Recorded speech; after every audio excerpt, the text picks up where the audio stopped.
Селям алейкум, хайрлах шамлар, витаю. В эфире телеканала АТР вы смотрите марафон, посвященный Дню памяти жертв депортации крымско-татарского народа. Ну и, как я вам обещала, в нашу студию приехал гость, народный депутат Украины, фракция «Европейская солидарность» Алексей Гончаренко. Витаем вас. Здравствуйте.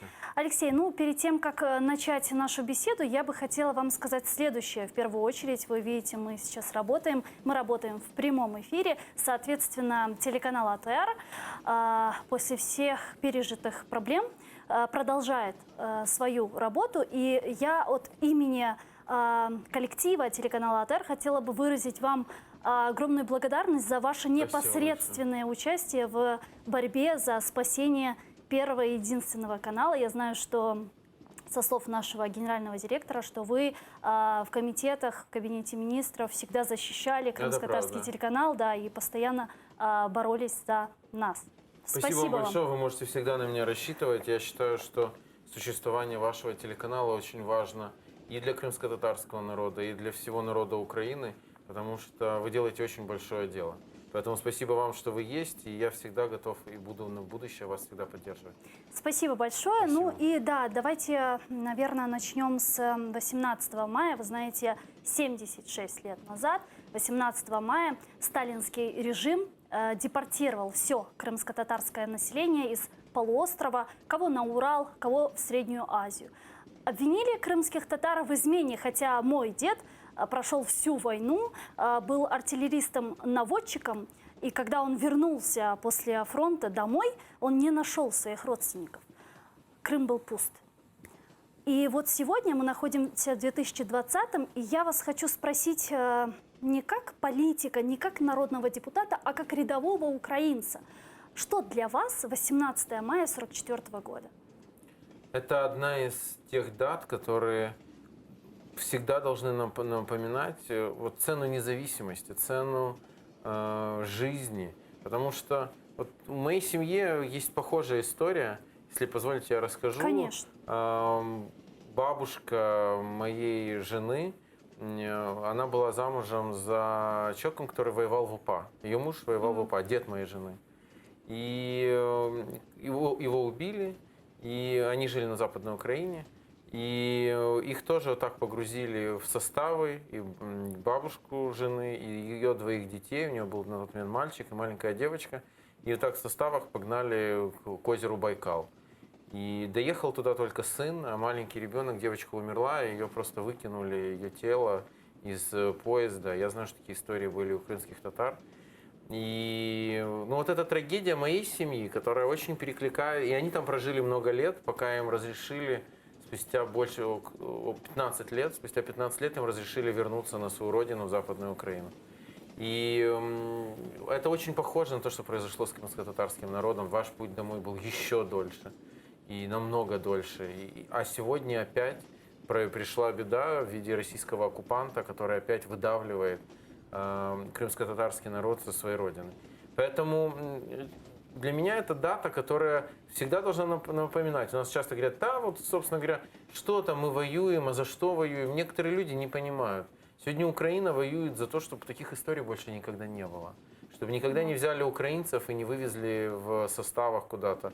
Чтобы никогда не взяли крымских татар и не вывезли в составах куда-то. Не забрали нашу родину у нас и нашу землю. И это преступление сталинского режима, депортация крымско-татарского народа, которая, вот знаете, здесь не бывают там истории, пытаются найти, да, там оправдания какие-то, а здесь нет никаких оправданий.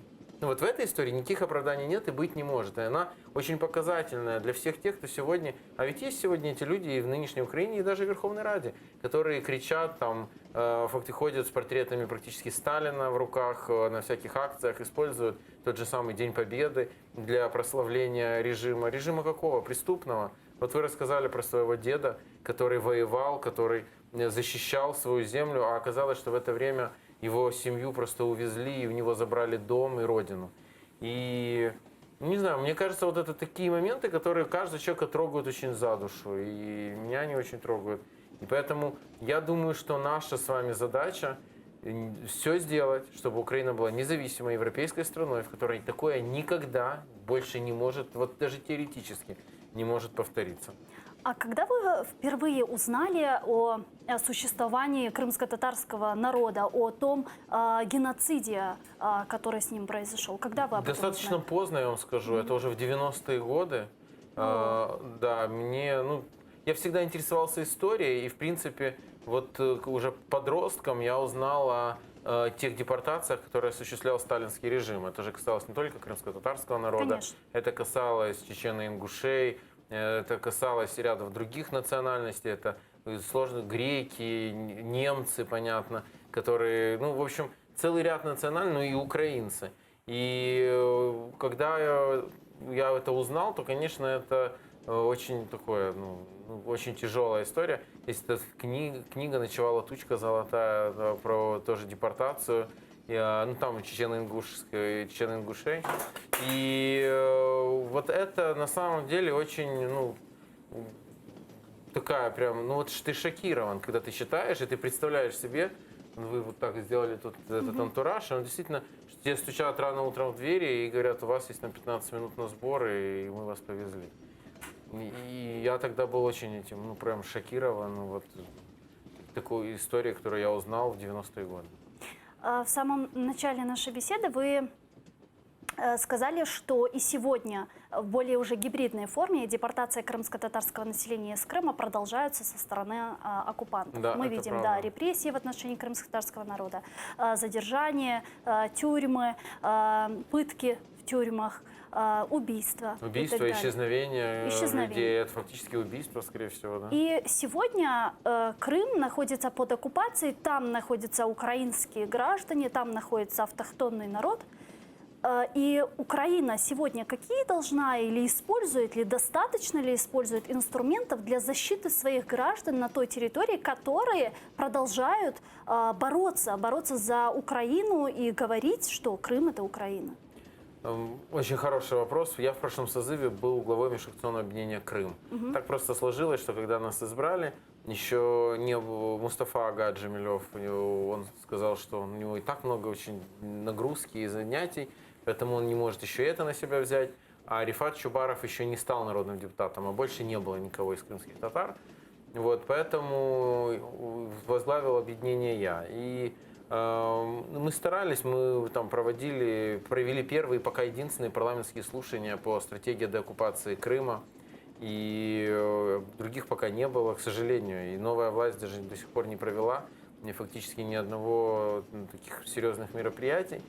Планировалось же, если Планировалось, не ошибаюсь, но пока в марте еще, планировалось, но из-за но пандемии, из-за видимо, карантина, да. но пока не провели. То есть единственные это были те, которые тогда я организовал. Это в 2016 году. Это в 2016 году, да, абсолютно верно. И мы тогда выработали целый ряд рекомендаций. К сожалению, многие из них не выполнены до сих пор. И это касается в том числе и вопроса изменения в Конституцию, это касается... на тот момент была еще проблема вот этого действия закона о свободной экономической зоне Крым, которая потом через блокаду Крыма она, практически была остановлена. Много других вопросов, которые очень-очень тяжело решаются. Я могу сказать, что я как на своем месте, как политик украинский могу делать. Я представляю Украину в парламентской ассамблее Совета Европы. И в ПАСЕ практически на каждой сессии мы поднимаем тему Крыма. Я в своих выступлениях всегда говорю о Крыме. Потому что я считаю, что первая наша задача – это не дать вообще вот эту тему Крыма просто убрать с повестки дня. Вот первая наша задача – все время напоминать, что Крым – это Украина, что в Крыму осуществляются репрессии против украинцев, крымских татар, против людей, исповедующих ислам, против людей, которые ходят в украинскую православную церковь, православную церковь Украины после получения Томаса, и так далее, и баптистов, на самом деле, и так далее, и так далее. То есть Крым это сегодня, он превратился в такой тюремный остров, такой алькатрас, в котором нарушаются права человека массово, массированно. Причем это происходит по этническому, по религиозному признаку, по признаку политических взглядов. И мы должны постоянно об этом кричать на всех углах, где можем. И я это делаю. Тогда как вы считаете, почему за 6 лет нам не удалось выполнить как раз-таки вот эту задачу, держать Крым всегда в повестке дня? Мне кажется, что я с вами не соглашусь. Мне кажется, что все-таки нам это удалось во многом как стране в международной повестке дня удержать Крым. Но внутри в информационной повестке Вот это дня другая Крыма история. нет. Вот это другая история, то, что происходит внутри страны. И поэтому Но так... нужно начинать со своей страны, мне Это кажется. нет? правда. Но поэтому так важно, что вот, например, работает ваш телеканал. Это мы возвращаясь к началу передачи. Это действительно очень важно. К сожалению, вообще, если мы говорим об информационной политике в стране, то она хромает на обе ноги, и это касается и Крыма, и Донбасса. Вот фактически сегодня был принят закон, который закрывает иномовлення, которое англоязычное, вещание украинское на мир. И раньше, если в той пропагандистской войне, которую мы ведем с Россией, то у нас был еще этот инструмент. Сегодня у нас его уже его больше нет. На его базе хотят создать русскоязычный канал для Донбасса, но хотят, пока никто его не создал. А то иномовление, которое было, которое вещало на английском языке в том числе, его уже нет. И я считаю, что это большая ошибка. Плюс кодировка украинских медиа. Плюс кодировка на территории. украинских медиа, абсолютно верно. И таких пробелов, особенно в последний год, ну, я оппозиционер, может быть, я не объективен, но мне кажется, что в последний год ситуация ухудшилась. Потому что вот я вижу и проблемы телеканала АТР, и то, что случилось с иномовлением, и кодировка, которая произошла. А ведь Зеленский, когда шел в президенты, вот завтра будет его годовщина, да, его инаугурации, пресс-конференция, посвященная ей. Я, кстати, не знаю, будут ли там представители вашего телеканала. Да, мы уже аккредитовались. Слава да, богу, потому что я знаю, что там есть проблемы у журналистов, ну, в связи там, с ссылкой на коронавирус, там ограничивают количество. Очень 50 журналистов. Да, если я очень не ошибаюсь, хорошо, да. что ваш телеканал там будет. Вот, и он же обещал, что он как человек, который как раз разбирается, в общем-то, да, в медиа, в производстве телепродукта, ну, сериалов, фильмов и так далее, что у него есть идея вот этой вот информационной работы, пропагандистской войны, где мы должны победить Россию. К сожалению, за год мы ни в чем не продвинулись, а мы только отступили. Вот я бы хотела вернуться к теме парламентской ассамблеи, про международные площадки и так далее чуть позже. Но для начала вот я хотела спросить следующее. По-вашему, сегодня украинская власть понимает важность крымско-татарского народа, учитывая, что крымские татары на материковой части Украины – это Крым. В Крыму крымские татары – это Украина. Вот есть это понимание сегодня у нынешней власти? Ну, оно есть Как вы точно, видите? оно есть точно у меня, у нашей политической силы. Что касается действующей власти, ну, мы видели вчера, была там встреча Зеленского с представителями крымско-татарского народа, и там прозвучали какие-то, в общем-то, рациональные вещи, и хорошие, которые я поддерживаю, и о привлечении представителей крымско-татарского народа Эмине, Джипар. да, Джипар, первым заместителем министра иностранных дел. Я думаю, что это хороший сигнал. И о том, что будет рабочая группа по разработке изменений в Конституцию. Ну, то есть прозвучали какие-то хорошие вещи. Посмотрим, насколько они будут реализованы. И тогда мы увидим, на самом деле, власть понимает или просто приурочивает к датам какую-то реакцию, и все. Я, собственно, почему спрашиваю. Вчера в нашей студии была главный редактор интернет-издания «Украинская правда» Сивгель Мусаева. Да, и она сказала... Кстати, она написала очень такой пронзительный текст, когда деревья были большими, по-моему. Да. И это очень такое трогательное. Очень хорошая статья. Да. И я вот предлагаю послушать, вот что она вчера нам сказала в студии по результатам встречи Зеленского с представителями Меджлиса, крымско-татарского народа. Продолжим. Указ про співпрацю з Меджлісом, він сьогодні не був підписаний. причини? Ми не зробили це 18 травня навіть. Не зробили, у нас не вистачило сміливості. А знаєте чому? Знаєте, з яким формулюванням він пішов? Як це обговорювалося в Офісі Президента? Тому що Служба безпеки України має дати цьому правову оцінку. Служба безпеки України, коли ми будемо вчитися на помилках? На сепаратизм нас будуть перевіряти. На 6-му році війни, окупації Криму. Кримських татар будуть перевіряти на сепаратизм. Вот такое заявление сделала Сивгель Мусаева, и она даже сказала, кто, собственно, это предложил, один из советников президента, если не ошибаюсь, Куницын, да, она сказала чуть позже. И вот Куницын, Сергей Куницын, Да. который был, собственно, из Крыма. Да. Он сейчас советник Зеленского? Я даже не знал этого. И оказывается, через 6 лет после войны И уже в условиях войны с Российской Федерацией, после вот этого вот всего, через 6 лет крымских татар снова, по словам, опять же, Севгиль Мусаевой, будут проверять на метод вот сепаратизма. Вот как это понимать? Служба глупость. безопасности Украины. Как глупость. Я не понимаю, честно говоря, о чем идет речь. Я не понимаю, как... Не могу это прокомментировать какими-то разумными словами. Если это так, то это просто глупость и непонимание того, что... Смотрите, давайте, ну вот если так посмотреть на это, да, реально, то давайте вещи назвать своими именами. Есть определенный страх того, да, что вот крымские татары, а если они завтра поднимут вопрос, да, о принадлежности Крыма, вот мы коренной народ, а значит, может быть, мы поднимем вопрос независимости и так далее. И я просто что же обсуждал, когда был главой межфракционного объединения, об этом тоже говорили некоторые коллеги, вот, а хорошо, а вот что будет завтра. Мне кажется, с моей точки, ну, я не кажется, я в этом совершенно уверен. Во-первых, крымские татары очень четко заявляют свою позицию. Мы хотим национально-культурную автономию в составе, Национально-территориальную да, в автономию. составе Украины. В составе Украины. Это всегда подчеркивается. И, в общем-то, очевидно, что даже учитывая просто количество крымских татар, которые, да, составляют там, ну сколько, чуть больше 10% населения Крыма, другого вопроса и ставиться, ну, не может. Это же очевидно. И я не вижу здесь никаких рисков. Более того, я считаю, что сегодня, как раз действительно сегодняшние вот события последних 6 лет должны были научить, что, ну, на самом деле более преданного союзника, не союзника, а более преданных граждан Украины в Крыму, чем крымские татары, очень сложно найти. Да, там есть и украинские активисты, да, там есть и русские, которые не воспринимают оккупацию. Но если мы говорим об организованной силе, которая объединена Меджлисом, которая объединена, как является, представляет из себя силу, то это только крымско-татарский народ. Это только Меджлис крымско-татарского народа. Поэтому здесь ну, неправильно. Вот любое недоверие здесь со стороны Украины, как государства, к крымско-татарскому народу, оно, я думаю, что очень болезненно для всех. И для патриотов Украины, и для крымских татар, которые являются патриотами своего народа и нашей страны. Поэтому я думаю, что это глупость. То, что вот рассказала Севгиль, я, честно говоря, этого не знал. Просто так складывается, что на словах нас любят все, действительно. И очень много звучат различных заявлений о поддержке крымско-татарского народа из уст украинских политиков, украинского эстаблишмента. Но вот этот разрыв между намерениями и действиями, он очень огромный. И практически он сводится к нулю.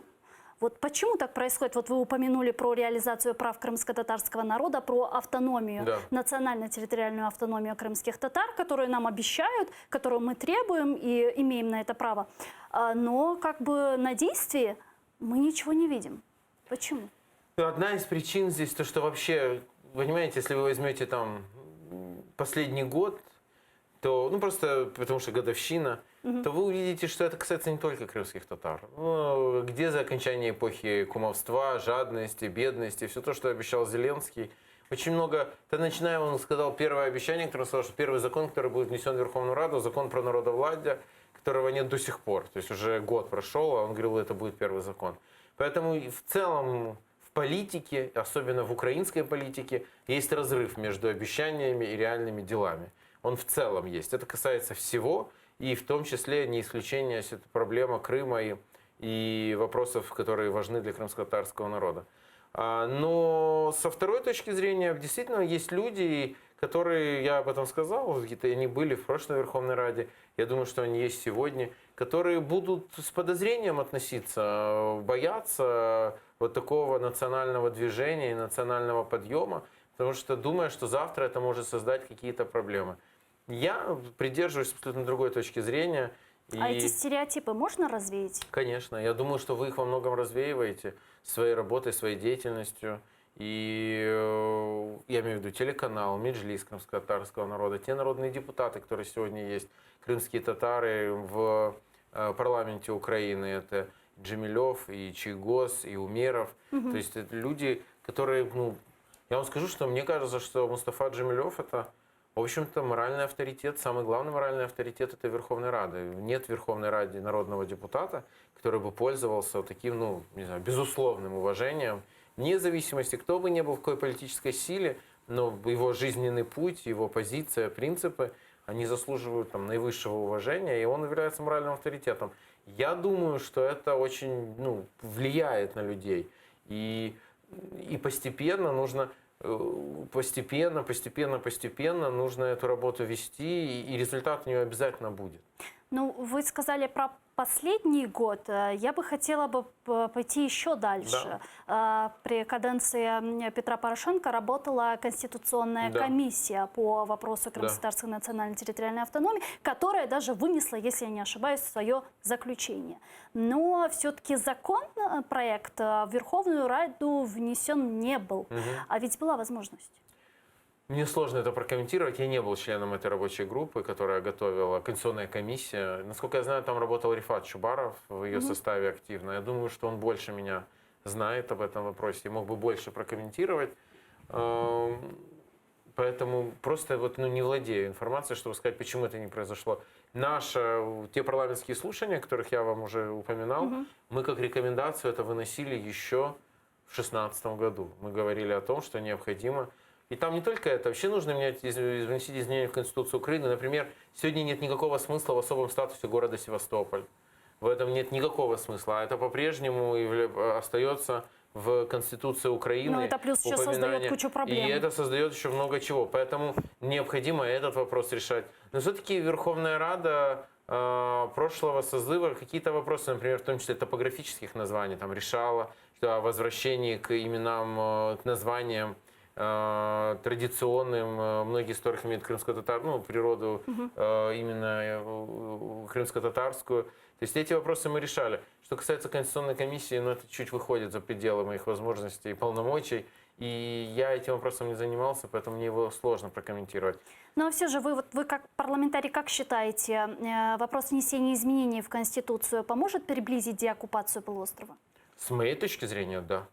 Я считаю, что это, во-первых... как бы вы это объяснили украинцам? Во-первых, сам факт того, что мы вносим изменения в части Крыма, говорит о том, что Крым наш, что мы его помним, что мы решаем проблемы Крыма, мы делаем выводы из того, что произошло в 2014 году, и мы на это реагируем. Второе, нам нужно честно сказать людям, что давайте откровенно говорить, что если сегодня Россия сможет, извините это слово, перевербовать Меджлис крымско-татарского народа и изменить отношение к себе со стороны крымско-татарского народа, то Украина лишится очень серьезной опоры, которая сегодня есть. И это же одна из тех нитей, которые нас очень сильно связывают с Крымом. Если эту нить дать ослабить, то это противоречит интересам всех нас, всех украинцев. Потому что мы хотим, это наша земля. Для меня Крым — это точно такая же моя земля, как Ровно, Луганск, Одесса и Киев. И все, что способствует возвращению Крыма, хорошо. А это способствует возвращению Крыма, потому что крымские татары, которые там живут сегодня, в оккупированном, аннексированном Крыму, они будут знать, что у них есть стимул для возвращения. Они будут понимать, что в независимой Украине их статус, их права будут уважаться намного больше, чем сегодня это делает Российская Федерация, и чем она вообще готова делать это. Потому что Российская Федерация, ведь Российская Федерация же может и изменить свой подход. Мы же знаем, что в 2014 году Российская Федерация искала подходы к Меджлису крымско-татарского народа, пыталась найти пути, чтобы его привести на свою сторону, я бы так сказал. И когда это не получилось... Да даже Путин хотел поговорить с Шемилевым. Да, и когда это не получилось, включился маховик давления и репрессий. Но ведь это же было, и крымские татары здесь остались верны украинскому паспорту и цветам украинского флага, которые у нас одинаковые, цвета наших украинского флага, как государственного и крымско-татарского флага. Поэтому, я думаю, это заслуживает ответного жеста от Украины. И я бы так это объяснял и аргументировал. В случае, если сегодня в Верховную Раду будет внесен законопроект, там целый пакет, там 3 законопроекта о статусе крымско-татарского народа, о внесении изменений в Конституцию. Как вы думаете, наберутся ли голоса? Не знаю. Могу вам одно сказать, что мой голос по созданию автономии будет. И это то, что нужно делать. Вот, а наберутся или нет, мне очень сложно судить. В этой Верховной Раде она такая... Понимаете, когда мы не смогли принять, ведь это же тоже напрямую касается событий 76-летней давности, когда мы голосовали на прошлой неделе, в среду, по-моему, постанову про обращение Верховной Рады по случаю окончания, да, там, Второй мировой войны. Ну, окончание на самом деле будет в сентябре месяце, но мы понимаем о событиях, связанных с победой над нацистской Германией, то Верховная Рада не набрала голосов за то, чтобы назвать вещи своими именами. Что в свое время эта война началась как сговор нацистского режима и коммунистического режима Сталина. Пакт Молотова-Риббентропа или пакт Гитлера-Сталина. И Верховная Рада Украины на 6-й год войны не нашла голосов на то, чтобы проголосовать это постановление. Вот вам пример того, на что сегодня способна или не способна Верховная Рада. Мне очень сложно прогнозировать голосование. Давайте подключим к нашей беседе вашего коллегу из фракции «Голос» Ярослава Юрчишина. Он с нами сейчас на прямой связи. Ярослав, здравствуйте. Добрый вечер. Да, Ярослав, вот у нас на канале уже второй день проводится марафон, посвященный Дню памяти жертв депортации крымско-татарского народа. И у вас, как у народного депутата, как у рядового украинца, я все-таки хотела спросить, что для вас означает эта дата, 18 мая 44-го? Це шалена історична несправедливість, це шалений історичний злочин, відповідальність за який поки не понесли належного покарання. І те, що фактично через 50 з лишком років повторилася історія, і частина кримчан, зокрема і кримських татар, змушена була залишати півострів, а інша постійно під загрозою потрапити в російські тюрми, при тому без будь-якої на то підстави, просто тому, що тоталітарний радянський режим в Росії змінився тоталітарним російським режимом, який і далі сприймає кримських татар як опонентів, як людей, які борються за власну свободу, за право етнічної самобутності. І тому в нас, як держави Україна, є поки невиконане завдання – це повернути Крим і наповнити його, дати можливість розвитку кримсько-татарської культури, кримської татарської народності в межах єдиної соборної України. Как вы считаете, готов ли сегодня украинский парламент объединиться на законодательном уровне, защитить крымско-татарский народ и реализовать его право на самоопределение? Ви знаєте, не можу сказати 100%, що так. На жаль, є сили в парламенті, які цьому всіляко протистоять. Наш колега Рустем Умєров, представник кримсько-татарського народу, разом з іншими представниками кримсько-татарського народу, які є в Верховній Раді, зареєстрували постанову таке символічне визнання важливості дати, важливості пам'яті про події, про депортацію, звернення до міжнародних партнерів про порушення прав людини в Криму, про порушення прав кримських татар. І ви знаєте, поки ми не бачимо те, щоб ця постанова фактично оперативно розглядалася в Верховній Раді. А це лише постанова. Справді потрібні закони, справді потрібна глибша дискусія про організацію взаємодії української держави і кримських татар. І цієї дискусії поки що в Верховній Раді немає. Там може бути якісь виступи з трибуни про потребу, але знову ж таки це поки не той темп, який насправді заслуговує народ, який настільки постраждав.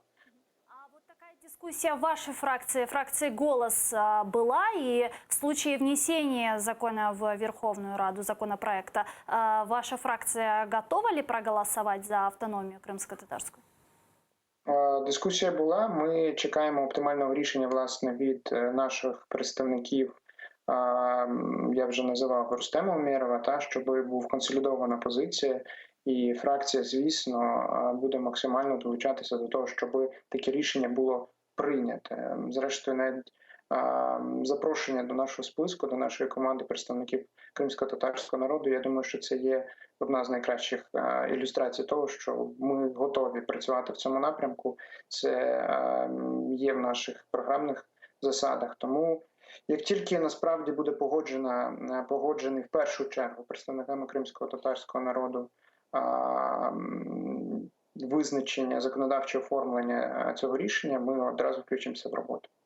Спасибо большое. Ярослав Юрчишин, народный депутат Украины, фракция «Голос», был с нами на прямой связи. Вот я завершаю тему автономии, хотела спросить следующее. Вот когда задаешь этот вопрос, почему, собственно, не происходит, почему не принимают, какая позиция Зеленского, вот некоторые политики и даже народный депутат из вашей фракции, ваш коллега Ахтем Агачигос, сказал мне как-то, что Зеленский боится злить Путина. Вот как вы считаете, действительно ли так? Да. Может ли быть такое, что вот просто Зеленский боится позлить Путина, и поэтому вот это решение не принимается? Мне кажется, это именно так и есть. Потому что это же прослеживается не только в вопросе крымско-татарской автономии, это прослеживается в очень многих вопросах. В том же постанове, о которой я вам только что рассказал. Все вот, посмотрите на риторику Зеленского. Он же слово «Путин», вот фильм выходил к годовщине выборов, да, он же не произнес слово «Путин» ни разу, он не сказал «Россия агрессор». Он говорит, когда он говорит «агрессор», он никогда не упоминает, кто конкретно. Ну, как бы вроде понятно, что это Россия. С другой стороны, вот так назвать вещи своими именами нет. Я был в Париже, присутствовал лично на саммите нормандской четверки, который проходил. И там Зеленский выступая, когда была итоговая пресс-конференция 4 лидеров, он тоже был очень обтекаем. Вот он максимально старался обойти какие-то такие острые моменты. Мне кажется, это ошибка. Ну там вообще сказали, что про Крым не успели поговорить. Да. Но это то же самое касается Крыма, и там и по Донбассу, когда он там упомянул каких-то ополченцев. Вообще, какие ополченцы? Там, мы все понимаем, кто ведет там войну. Поэтому это очень большая ошибка со стороны Зеленского. Он сам, или в каком-то контакте с Путиным, и перед ним начертили какие-то красные линии, которые он боится перейти, как бы, чтобы не злить Путина и чтобы не сорвать диалог. Только я хочу обратить внимание, что результаты диалог 0. Ну вот после Парижа какие результаты? Нас перестали убивать на востоке Украины? Нет. Что Россия вывела свои войска? Нет. Ну хоть что-то сдвинулось? Нет, ничего. Кроме обмена. Обмен это очень хорошо. Хорошо, что вернулись наши. Там много крымчан. Но это же не может быть единственным. Так и новых заложников Путин наберет вот так, за секунду. Смотрите, сотни тысяч крымских татар и украинцев в Крыму, которых можно выдергивать и из них делать узников. Десятки, сотни тысяч людей, работающих в России на заработках, которые по-прежнему туда ездят. Вот так вот то же самое, выхватывая их, бери. И что? То есть это не может быть нашей целью просто постоянно обмениваться только заложниками. А больше продвижения у нас нет никакого. Я вот хочу вам дать письмо Сервера Мустафаева. Это политический заключенный, крымский татарин, который сейчас находится в застенках Кремля. И он 18 мая написал письмо, и он впервые его написал на украинском языке. И я вот просто сейчас попрошу наших коллег вывести на экраны фрагмент вот того, что он написал, и продолжим. Прикро, що саме кримські татари залишаються за межами обмінних процесів та перемовин, які знов і знов залишаються лише словами «всіх на всіх», завдаючи великий біль нашим рідним. Так, звісно, ми теж продовжуємо на собі відчувати усі неописуємі відношення і становища на чужбині, але ми готові йти далі. Хотя говорили, что в следующих списках будут крымские татары, и после освобождения Эдема Бекирова тоже действительно было очень много надежд на то, что будут крымские татары в списках, но как-то продвижения мы не видим. Как вы видите перспективу вот данного вопроса? Как вам видится? Путин не хочет говорить о вообще крымчанах, потому что ведь тут же получается столкновение подходов. Для нас это наши граждане, и для мира всего. И они себя считают гражданами Украины. Вот он, Сервер Мустафаев пишет на украинском языке, пишет как гражданин Украины. Для Путина он их всех называет гражданами России. И он считает, что граждан России нельзя выдавать другим странам по Конституции Российской Федерации. Поэтому так сложная была история, настолько сложная история была с Олегом Сенцовым, именно потому, что он из Крыма. И такая сложная история была с Ахтемом Чийгозом. Вы помните прекрасно всю историю, как сложно он возвращался, и при каких международных усилиях это было. И здесь у нас, конечно, с крымчанами нам сложнее. И здесь я понимаю, что Зеленскому сложнее. Я отнюдь не хочу сказать, знаете, что вот я вот там кто-то легко пришел и забрал. И там наших. Это сложно сделать. И Зеленский находится в очень сложных переговорах. Но в то же время, я подчеркну еще раз, то, что он боится называть вещи своими именами, это не помогает ему в этих переговорах, а мне кажется, их наоборот осложняет. Вода в обмен на освобождение пленных? Нет.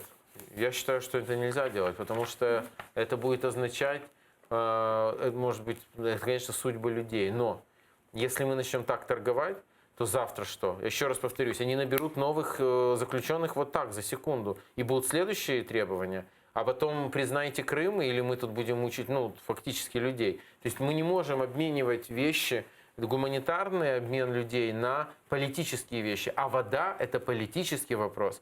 Потому что если Украина разрешит туда подавать воду, то это означает, что же мы требуем от мира санкций, если мы сами поможем оккупанту в его тех сложностях, которые у него есть. Тем более, что основные сложности там как раз связаны не с населением, а с предприятиями и с теми военными базами, которые там Россия, наши предприятия забрала, или военные базы, которые она там насаждает.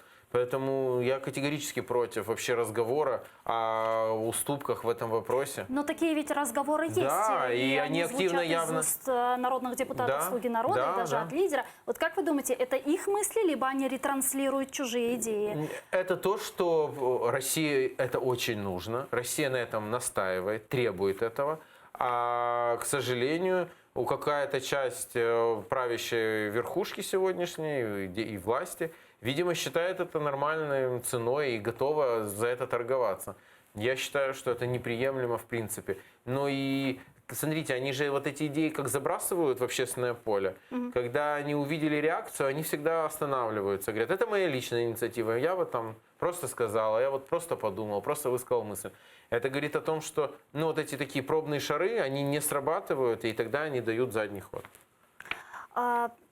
Хотела поговорить еще про международную площадку, которую вы упоминали, потому что вчера Литва, Латвия, Эстония, Польша, Грузия написали и обратились в День памяти жертв депортации крымско-татарского народа. Они сделали такое совместное заявление, и это прокомментировал министр иностранных дел Украины Дмитрий Кулеба. Он сказал следующее, давайте его послушаем.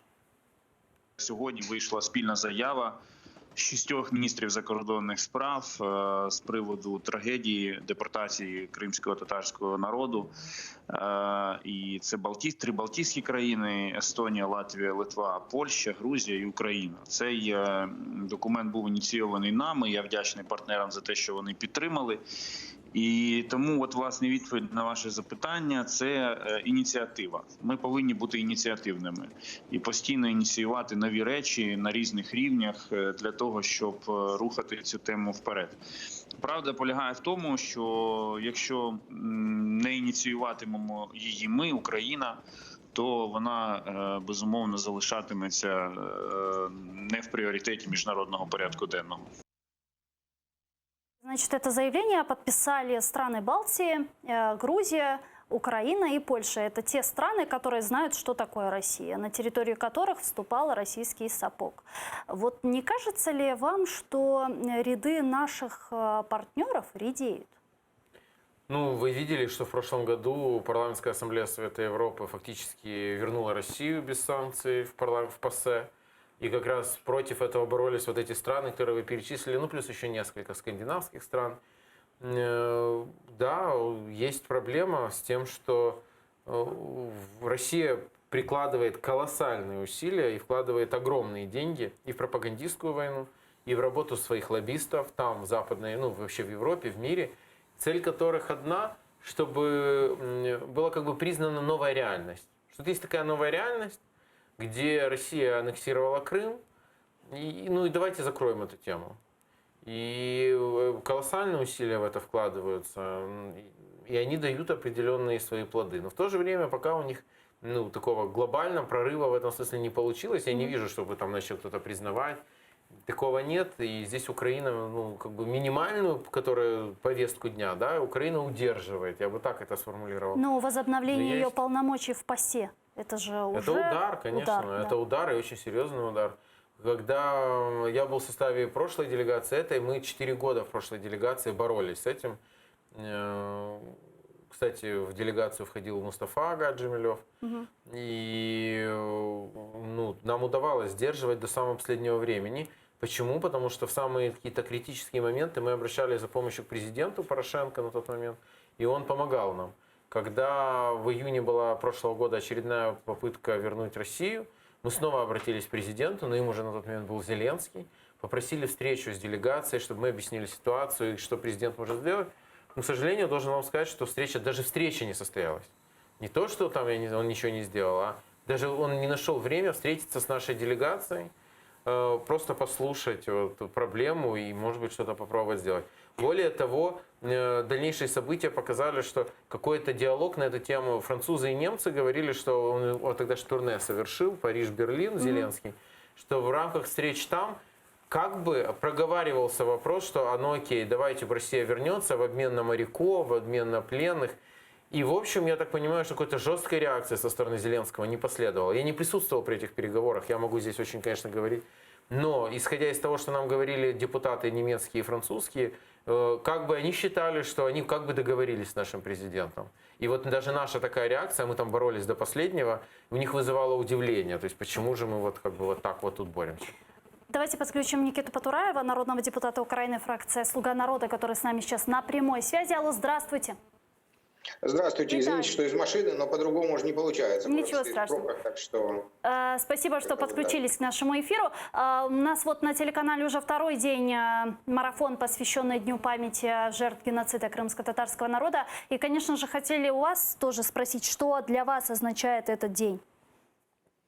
Ну, для меня этот день означает день трагедии, собственно говоря. Тут не может быть никаких других вообще определений, потому что мы все следили за тем, что происходило в Симферополе, когда разгоняли крымско-татарский митинг. Но вообще годовщина депортации, слушайте, это чудовищное преступление. Да? То есть все, что советский режим сделал с Крымлы, сделал с другими народами, это... Причем, когда, знаете, некоторые люди в парламенте говорят, что нельзя проводить знак равенства между нацизмом и большевизмом, но у меня это вызывает, в общем, как минимум, скептическую улыбку, как максимум, естественно, жесткую реакцию, потому что преступление против народов целиком, да, это вообще штука, присущая исключительно тоталитарному большевистскому сталинскому СССР. И это была трагедия в 1944 году, и это стало трагедией в 2014 году. И, знаете, вот тут точно правопреемственность, знаете, между большевистским сталинским СССР и путинской Россией. 44 и 2014. То есть тут прям напрашиваются аналогии. Да и, собственно, то, как Россия ведет себя относительно крымских татар. Конечно, не только крымлы страдают, но крымлы страдают в первую очередь. Они страдают из-за своих религиозных убеждений, они страдают из-за своих политических убеждений. И это же абсолютно вещи, которые там происходили и происходят. Это вещи, которые должны рассматривать международные трибуналы уголовные, потому что это преступление против человечности. Вообще-то, да. На самом деле они делают то же самое и на Донбассе, в оккупированных территориях. И мы об этом постоянно говорим. Мы говорим об этом постоянно в ОБСЕ.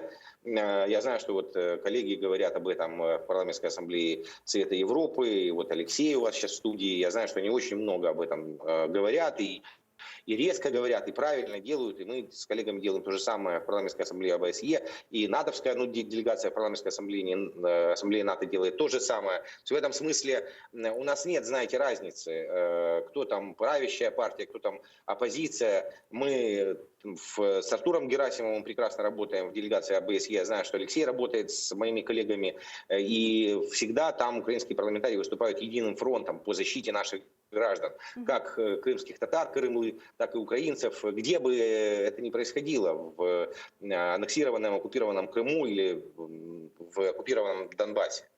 Скажите, а готов ли сегодня украинский парламент реализовать право крымско-татарского народа на самоопределение? Готовы ли принять изменения в Конституцию Украины о крымско-татарской национальной территориальной автономии?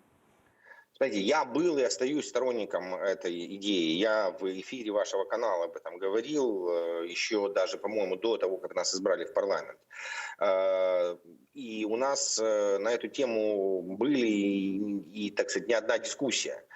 Другое дело, что сейчас процесс изменения в Конституцию, он очень трудно будет происходить. Я бы, честно скажу, вот это все проводил, потому что Конституцию, знаете, Конституцию нельзя менять 7 раз на дню, да, то есть я бы готовил большой конституционный пакет, в принципе, он готовится, да, там связанный с децентрализацией, и вот в рамках децентрализации я бы этот вопрос рассмотрел.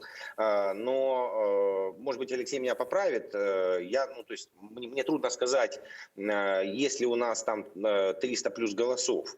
В общем, я сейчас не готов вот прям давать какие-то уверенные прогнозы и могу ответить только за себя. Я был и остаюсь сторонником реализации этой идеи. Почему? Помимо того, что это справедливо, но это также очень сильно, на мой взгляд, простите за тавтологию, усилило бы позиции Украины, потому что тогда можно было бы сформировать правительство в изгнании, то есть дипломатические позиции бы усилило крымско-татарского народа и Украины, да, значит, можно было бы сформировать какой-то представительский орган, парламент, не парламент, в общем, там много открывается очень интересных решений. Поэтому, помимо того, что это справедливое было бы решение относительно Крыма, да, народа, дважды пострадавшего от тоталитарных режимов старого советского и нынешнего путинского, это было бы еще и правильно с точки зрения политики.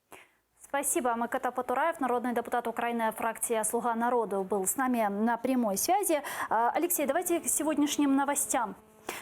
Сегодня ваш коллега по фракции Владимир Ветрович опубликовал документ, согласно которому Служба безопасности Украины открыла уголовное производство в отношении главы аппарата президента Ермака и второго президента Украины Леонида Кучмы в подозрении госизмены. Давайте послушаем фрагмент. СБУ нарешті відкрила кримінальне провадження за фактом вчинення державної зради окремими представниками української делегації на переговорах у Мінську. Шкода, що СБУ соромиться прямо назвати прізвища, вказаних у моєму зверненні, окремих представників. Адже йдеться про голову Офісу президента Андрія Єрмака і другого президента України Леоніда Кучму. А ще шкода, що СБУ не вчинила за законом одразу після мого звернення і мені довелось звертатися до суду. Зрозуміло, що відкриття провадження – це лише перший крок. Адже президент Зеленський, керівник його адміністрації Єрмак і голова СБУ Баканов – давні друзі і колеги по кварталу 95. Одна команда – спільники. Та й рішення про дії в інтересах держави-агресора учасники переговорів у Мінську явно не експромтом приймали.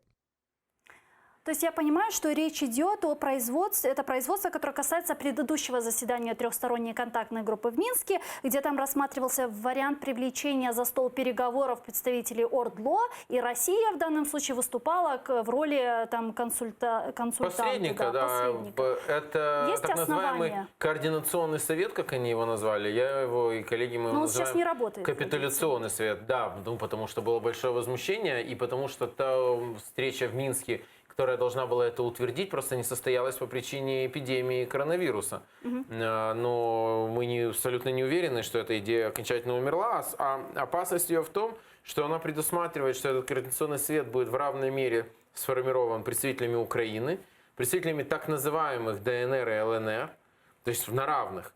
Никогда, я подчеркну, Украина не садилась на равных с ними разговаривать, потому что это бессмысленно, они марионетки, они ничего не решают. Это как там, вести переговоры о судьбе Крыма с Аксеновым.